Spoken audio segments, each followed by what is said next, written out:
और प्राणायाम बाबा रामदेव ने सिखाया ऐसा नहीं है, ये तो 5000 साल पहले पतंजलि ऋषि सिखा के गए सबको।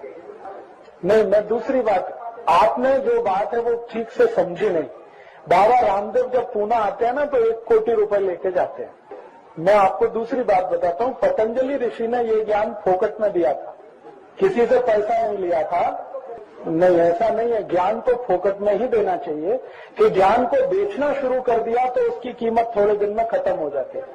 कि फायदा हो रहा है, उससे भी ज्यादा हो सकता है कि वही प्राणायाम मैं आपको फोकट में सिखा सकता हूँ, सबको मिलेगा।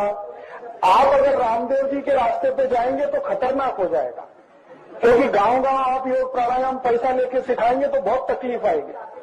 तो कोई भी संत ने, भैया सुनो, कोई भी संत ने पैसा इकट्ठा नहीं किया, और जो पैसा इकट्ठा करता है वो संत नहीं होता। हमारे देश में संत की परिभाषा है कि जो 3 ऐषणाओं से मुक्त है, वित्तेषणा, पुत्रेषणा, लोकेषणा, 3 ऐषणाएं होती हैं। ऐषणाएं माने लालच। पुत्र का लालच जिसको है वो संत नहीं है, पैसे का लालच जिसको है वो भी संत नहीं है, और नाम सम्मान मिले उसका लालच है, वो तो बहुत ही खतरनाक है, वो बिल्कुल संत नहीं है। तो आज के जो संत हैं वो कोई भी हो, बाबा रामदेव मेरे दोस्त हैं, फिर भी मैं उनको ये कहता हूं कि आप संत तो बिल्कुल नहीं है, आप योग प्राणायाम का व्यापार करने वाले व्यापारी हैं। जिस दिन आप निःशुल्क शिविर लेंगे उस दिन हम कहेंगे कि आप संत हैं, क्योंकि आपने जिस गुरु से सीखा उसने कोई शुल्क नहीं लिया, तो आप कैसे शुल्क ले रहे हैं किसी ज्ञान के लिए?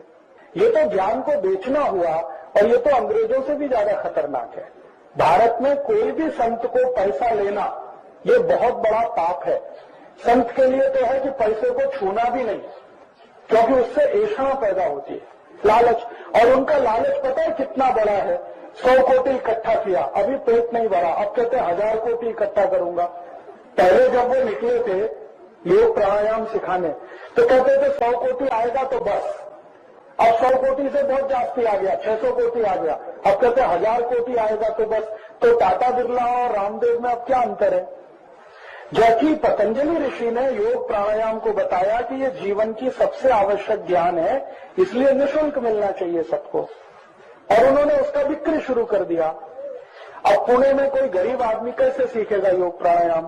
वो तो 2500 रुपए की टिकट नहीं ले सकता, 5000 रुपए की। लेकिन बीमारी तो उसको भी है, बीमारी कोटिपति को भी है, गरीब को भी है, तो गरीब तो बीमारी से बाहर निकलेगा ही नहीं कभी। तो संत की परिभाषा जो है, जो 3 ऐषणाओं से मुक्त है, लोकेषणा, वित्तेषणा, पुत्रेषणा, पैसे का लालच नहीं, घर परिवार का लालच नहीं, और मान सम्मान का लालच नहीं, वो संत होता है। अब ढूंढो कौन है संत ऐसा? बाबा सातारकर है क्या? मैं एक बार गया, मैंने कहा हमारे यहाँ भजन कीर्तन करने का वो 50,000 रुपए पहले लाओ, फिर डेट मिलेगी। मैंने कहा अरे आपको तो संत कहते हैं, तो उनका जो कहते हैं सो कहते हैं, 50,000 पहले लाओ, उसके बाद डेट मिलेगी, वो 3 महीने बाद, 6 महीने बाद। तो मैंने तो उसी दिन से छोड़ दिया कि ये तो कोई संत नहीं है, ये सब धंधा करने के लिए निकले हैं।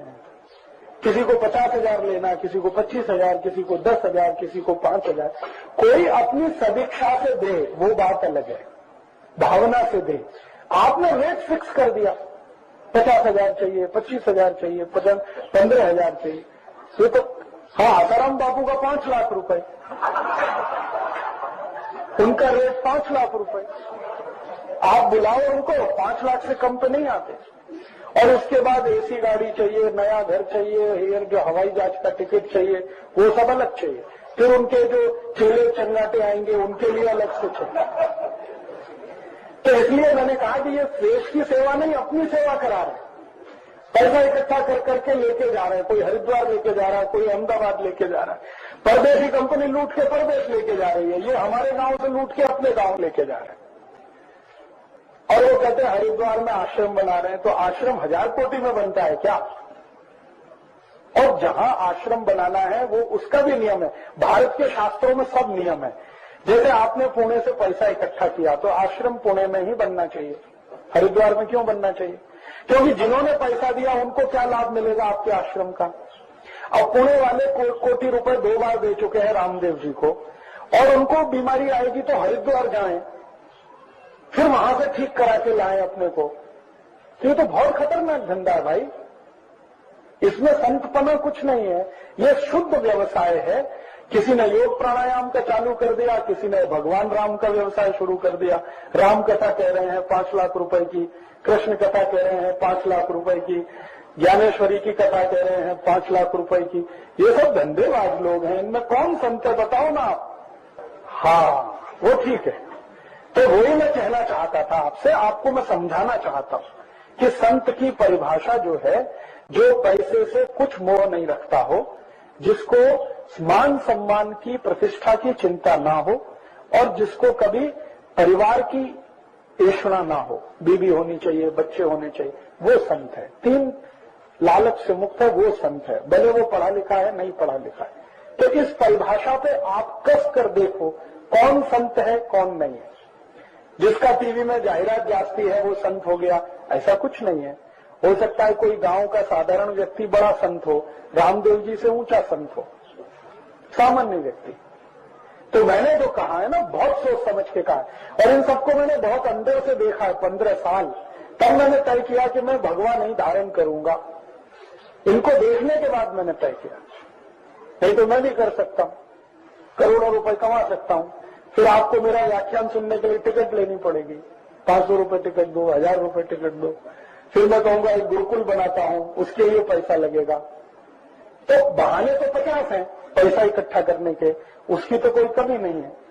लेकिन वास्तविकता जो संत की है, मैंने भारत में घूम के देखा है, थोड़े बहुत संत हैं, मुश्किल से 4-5 पूरे भारत, मुश्किल से। नाम बताऊं, एक तो बहुत अच्छे व्यक्ति अभी स्वर्गवासी हुए, उनका नाम था राम सुखदास। राम सुखदास जी महाराज ऋषिकेश में थे, वो सच में संत थे।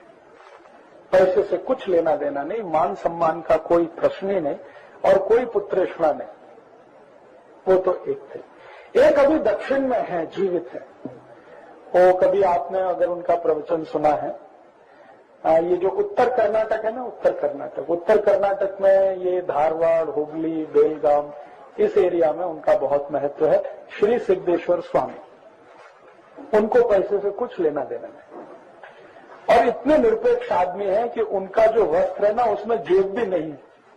वो कहते हैं जेब लगाना तो ऐषणा आएगी, जेब भी नहीं लगाना, ना ऊपर ना नीचे, कहीं नहीं। हाँ, जेब ही नहीं है, कुर्ते में जेब नहीं, और पजामे में जेब हो सकती है तो पहनते नहीं, लुंगी पहनते। उनको कुछ पैसे से लेना देना नहीं, और सिर्फ पैसे से ही नहीं, मान सम्मान से भी लेना देना नहीं। कोई टीवी पे नहीं आते, कोई अखबार में इंटरव्यू नहीं करते, लेकिन जब उनके व्याख्यान होते हैं ना तो हजारों लोग आते हैं, और वो सवेरे 3 बजे व्याख्यान करें तो हजारों लोग 3 बजे आते हैं सुनने के लिए।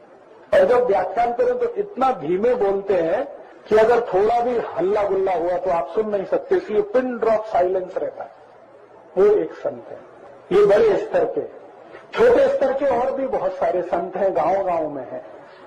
करण सागर जी संत नहीं है, वो भी पैसा इकट्ठा कर रहे हैं, आपको मालूम। अभी बेलगाम में 1.5 कोटी रुपए इकट्ठा किया उन्होंने, और वो वैसे ही रामदेव जी जैसा उनका बहाना है, मुझे आश्रम बनाना है, मुझे ये बनाना है, तो 1.5 कोटी रुपए बेलगाम से लिया। अभी महामस्तकाभिषेक में वहां 5 कोटी का टारगेट फिक्स किया है, वो ले रहे हैं। तो इसलिए आप कभी भी किसी को अपने स्तर पे जब तय करो ना, संत है नहीं है, 3 बातें देख लो। पैसा मानता है क्या, दूसरा मान सम्मान का बहुत ज्यादा ध्यान रखता है क्या, और पुत्रेषणा है क्या। तो 3 बातें अगर हैं तो कहना कि ये संत नहीं है, महात्मा हो सकता है, व्यापारी हो सकता है, साधु हो सकता है। संत तो बहुत ऊंची कक्षा के लोग होते हैं, और वो इन्हीं परिभाषाओं पे खड़े होते हैं। और ये बिग इशू को खोलने के लिए मेरी बहुत दिल की इच्छा है कि कोई ऐसा चैनल मुझे मिले जो फ्री हैंड दे, तो वो सब डॉक्यूमेंट्स में चैनल पे दिखाना चाहता हूँ। या तो भारत सरकार डिनाई करे कि ये डॉक्यूमेंट्स झूठे हैं, तो ब्रिटिश गवर्नमेंट के सामने हम बात करें कि आपके यहाँ रखे हुए अगर डॉक्यूमेंट झूठे, तो आप कहो कि ये झूठे हैं। आपने कोई चैनल से बात किया है इस किया था ना, आस्था चैनल से। थोड़े दिन उनके यहाँ कुछ डॉक्यूमेंट्स दिखा, उन्हीं में उनको पसीना आ गया। एक छोटा सा डॉक्यूमेंट मैंने दिखा दिया कि कांग्रेस की स्थापना कैसे हुई थी। तो उसी में वो किरीट भाई को इतनी तकलीफ हो गई, उन्होंने कहा राजीव भाई आपका तो कोई ना बीवी है ना बच्चा, मेरे तो बीवी बच्चे हैं, मेरा ये लाइसेंस कैंसिल हो गया तो मैं तो सड़क पे आ जाऊंगा, आप कृपया करके इतनी खतरनाक और विस्फोटक चीजें मत दिखाइए, आप कुछ ऐसी बातें करिए जैसे रामदेव जी करते हैं, योग, प्राणायाम, धर्म, ध्यान, समाधि, धारणा, ये है।